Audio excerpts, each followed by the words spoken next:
आज 2 तारीख है। हम कह सकते हैं पिछले 2 दिनों से झारखंड प्रदेश बीजेपी विहीन हो रही है। हमें लगता है कि देश में झारखंड ही एकमात्र पहला राज्य है जहाँ बिना डीजे के चलता है और डीजे के ऊपर भी एक जिम्मेवारी थी उसके, एक तो पुलिस विभाग के भी थे, CID के भी थे, SCB के भी थे। तो एक प्रकार से ये जो राज्य में पुलिस कप्तान विहीन प्रदेश हुआ और ये अंगीकार है, ऐसा नहीं है क्योंकि भारत सरकार ने 22 अप्रैल को ही राज्य सरकार को पत्र लिख दिया है कि वो 30 तारीख को जो यहाँ के DGP अनुराग गुप्ता थे वो रिटायर हो गए और 30 के बाद 1 हो गया, 2 भी हो गया, लेकिन कोई नए DGP यहाँ नियुक्त नहीं हुआ है। यानी DGP विभिन्न आज जिला और इसलिए हमने कहा कि भाई देश में शायद एक पहला राज्य होगा इस प्रकार का जहां राज्य में कोई डीजे नहीं,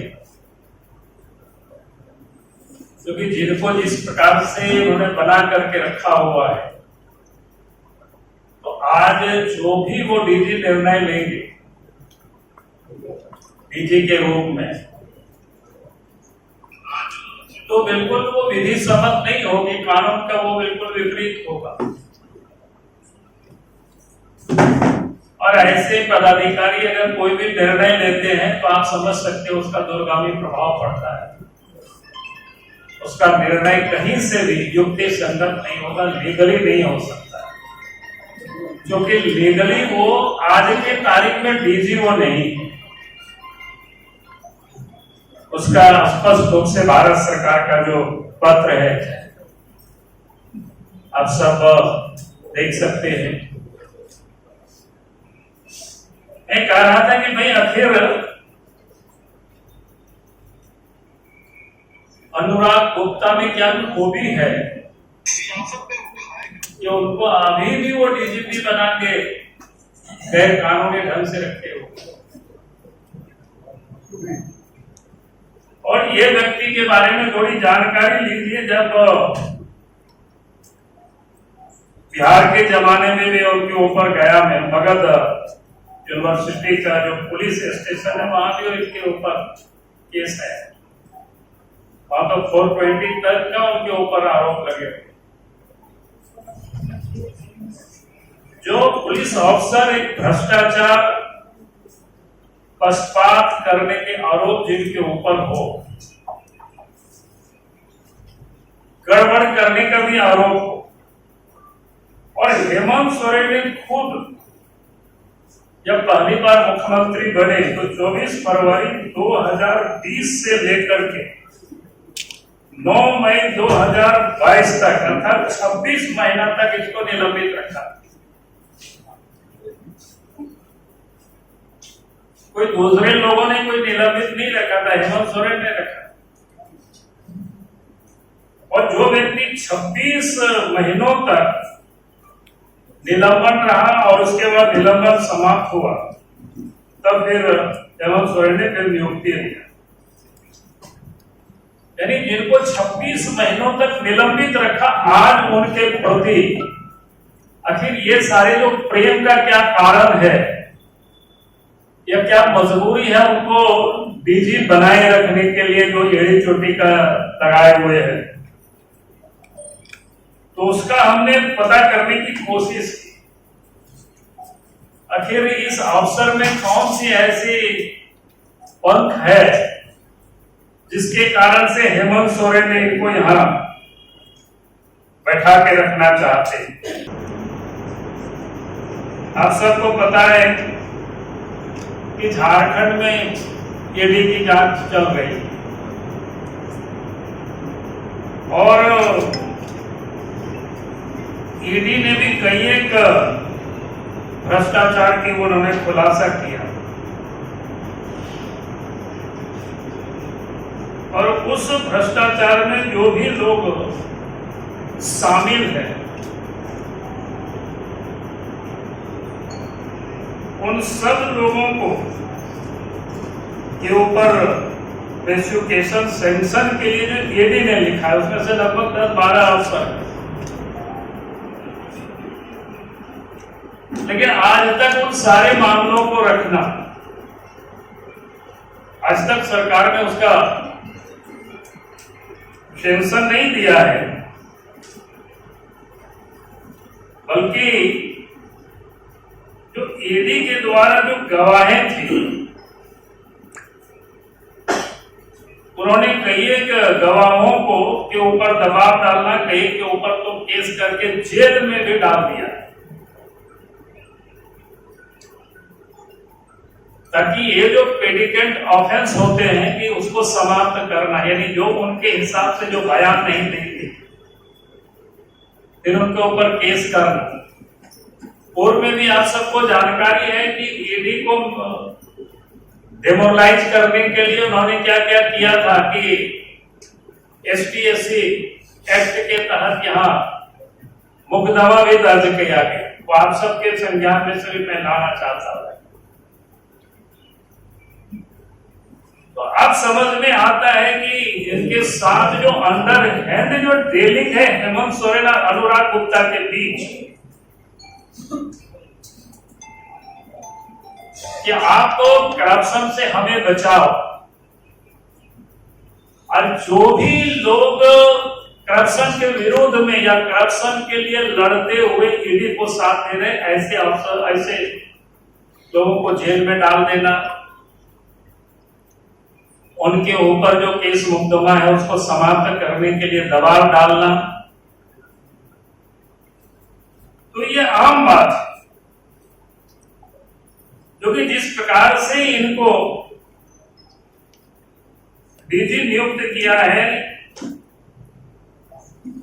और जिसका उन्होंने जो आधार दिया है, कोई एक भी उनका आधार पूरा नहीं होता, क्योंकि इनको चुनाव के पहले इनको एक प्रभारी डीजी बनाया था, आप सब लोगों की जानकारी, लेकिन इनके ऊपर जो इतनी सारे जो हम फ्रॉड हो, गड़बड़ करने वाला व्यक्ति हो, तो इलेक्शन कमीशन इनको हटाया और हटाने के बाद भी आपके संज्ञान में मैं लाना चाहता हूं जो इससे पूर्व के जो डीजी थे उनको भी प्रभारी बनाया था, लेकिन इलेक्शन कमीशन ने उसको नहीं माना और उसको फिर अस्थायी डीजी बनाया गया, पूर्व के जो डीजी थे। और फिर चुनाव जैसे समाप्त होता है, अब चुनाव समाप्त होने के बाद हेमंत सोरेन की सरकार, हेमंत सोरेन के नेतृत्व में जैसे ही सरकार बनती है, 28 नवंबर 2024 को फिर से इनको प्रभारी डीजी बनाया जाता है। आयु वो 60 साल निर्धारित है और उसके हिसाब से 30/4/2025 को सेवानिवृत्त होने वाले, तो भारत सरकार ने इनका सेवा विस्तार यानी आगे नहीं दिया, यानी समाप्त कर दिया और इसके बाद भी इनको बनाए रखे हुए। तो आप सबके संज्ञान में ये सारे विषय लाना था।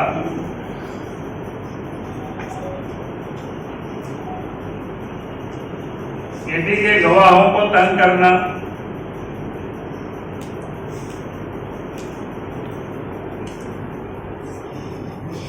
और आप सबके जानकारी के लिए कि इस प्रदेश के अंदर में जब से अनुराग गुप्ता डीजीपी बने हैं तब से कोयला की चोरी में बेहताशा बढ़ोतरी हुई। जहां कहीं भी जाते हैं तो अलग अलग जगह के लोग बोलते हैं कि भाई यहाँ तो 500 ट्रक निकल रहा है, यहाँ तो 600 हाईवा निकल रहा है। तो जब दूसरे जगह जाते हैं बोलता है कि सर आपको तो ये पता ही नहीं है। यहां से तो इतना हैवा निकलता है। और उसके लिए भी कई एक दलालों को लगा रखे हैं जो सार्वजनिक रूप से लोग बताते हैं। हमने ट्वीट वगैरह में नाम वाम भी डाला है, पता नहीं वो लोग कौन कौन लोग गाड़ियों से घूम करके वसूली करते हैं बड़ा प्रेम से। तो वसूली का भी वो सारे पैसा हेमंत सोरेन की जेब में भी जाता है। और तभी कोई ऐसे व्यक्ति को जिनकी सेवानिवृत्त हो गए 30 तारीख को, इसके बाद भी बनाए रखना।